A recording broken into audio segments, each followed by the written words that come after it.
ඉතින් මම shirt blouse එකක් මහන ගමන් තමයි ඉන්නේ මෙන්න මේ මටීරියල් එකෙන්. මේක ලේස් කොටන් එකක්. ඉතින් මේක නිකම්ම ප්ලේන් කලර් එකක් නිසා මේකට මොනවා හරි එම්බ්‍රොයිඩරි එකක් කරගත්තොත් මේක පොඩක් වැලියු එක වැඩි වෙයි කියලා හිතුණා. ඉතින් ඒ නිසා අද මම පාවිච්චි කරන මෙන්න මේ ඩොමෙස්ටික් එම්බ්‍රොයිඩරි මැෂින් එක. අපි බලමු මේ මැෂින් එක පාවිච්චි කරලා මේ ඇඳුමේ එම්බ්‍රොයිඩරි එකක් කරගෙන කොහොමද මේකට වැලියු එකක් ඇඩ් කරගන්නේ කියලා. ඉතින් මේ මැෂින් එක ගත්තාම මේකෙම ඩිසයින්ස් එනවා වෙනම මල් වර්ග එක එක සත්ව රූප අකුරු ඉලක්කම් එහෙම එනවා.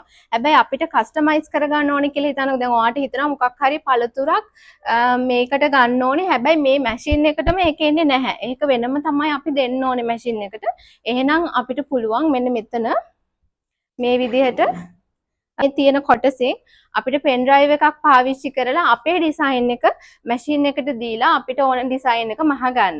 ඉතින් මේ මැෂින් එක ගැන මීට කලින් මම ගොඩක් වීඩියෝස් කරලා තියෙන නිසා අද මම මහගත්ත මල ගැන තමයි ඔයගලන්ට විස්තර කියන්නේ. ඉතින් මුලින්ම එම්බ්‍රොයිඩරි ෆ්‍රේම් එකට මගේ ෆැබ්‍රික් කොටස ඒ වගේම ෆියුසින් කොටසක් තියාගෙන මේ විදිහට ලෑස්ති කර ගන්නවා. ඉතින් මම කිව්වනේ මම වෙනම මට අවශ්‍ය කරන ඩිසයින් එකක් තමයි මම මගේ බ්ලවුස් එකට මහගන්නේ. ඉතින් මේ විදිහට පෙන් ඩ්‍රයිව් එකෙන් මට අවශ්‍ය කරන ඩිසයින් එක මැෂින් එකට මේ විදිහට අරගෙන මට පොඩි වැඩ කීපයක් තමයි කරන්න තියෙන්නේ. මුලින්ම මට අවශ්‍ය කරන ඒරියා එක සිලෙක්ට් කරගන්න ඕනේ. එතකොට මල කොයි පැත්තටද මම මහන්නේ?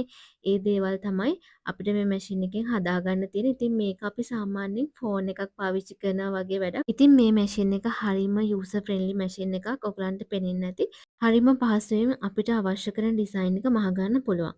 ඉතින් මේකේ නූල් දාන්නත් තියෙන්නේ අපි සාමාන්‍ය ඩොමෙස්ටික් මහන මැෂින් එකකට නූල දාන විදියටමයි.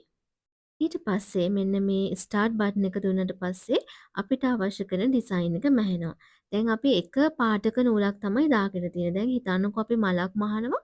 ඒ මල තියෙන්නේ කහ පාටයි සුදු පාටයි කියලා.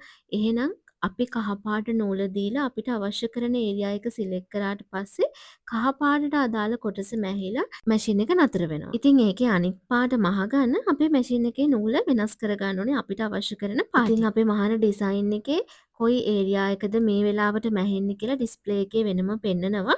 ඒ නිසා අපිට නූල මාරු කරගන්න එක ඒ තරම් ගැටලුවක් වෙන්නේ නැහැ. ඉතින් මේ ඩිසයින් එක මැහෙද්දී අපිට කරන්න තියෙන එකම දේ නූල මාරු කරන එක විතරයි. ඒ වගේම තමයි මැහෙන ස්පීඩ් එක අඩු වැඩි කරගන්නත් පුළුවන්. දැන් ඔයාලා බලන්න සම්පූර්ණයෙන්ම ඒ මලේ අදාළ පාට මැහිලා ඉවරුනාට පස්සේ අනික් මලේ ඒ පාටට අදාළ කොටස මැහෙන්න ඔටෝමැටිකලිම මැෂින් එක මාරු වෙනවා අනික් මලට.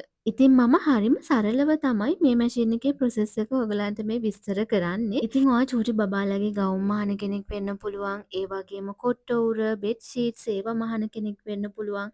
ඒ වගේම සාරි එම්බ්‍රොයිඩරි කරන කෙනෙක් වෙන්න පුළුවන්. එහෙම නැත්නම් ඔයා පොඩියටම ඔයාගේ කියලා ව්‍යාපාරයක් කරගෙන යනවනම් ඔයා මහන ඇඳුම් වලට වටිනාකමක් දෙන්න මේ වගේ මැෂින් එකක් පාවිච්චි කරන්න පුළුවන්. ඉතින් ඔයගලන් දකින්න ඇතිනේ මේ මැෂින් එක බොබ්ජෙට් බ්‍රෑන්ඩ් එකේ එන මහන මැෂින් එකක්.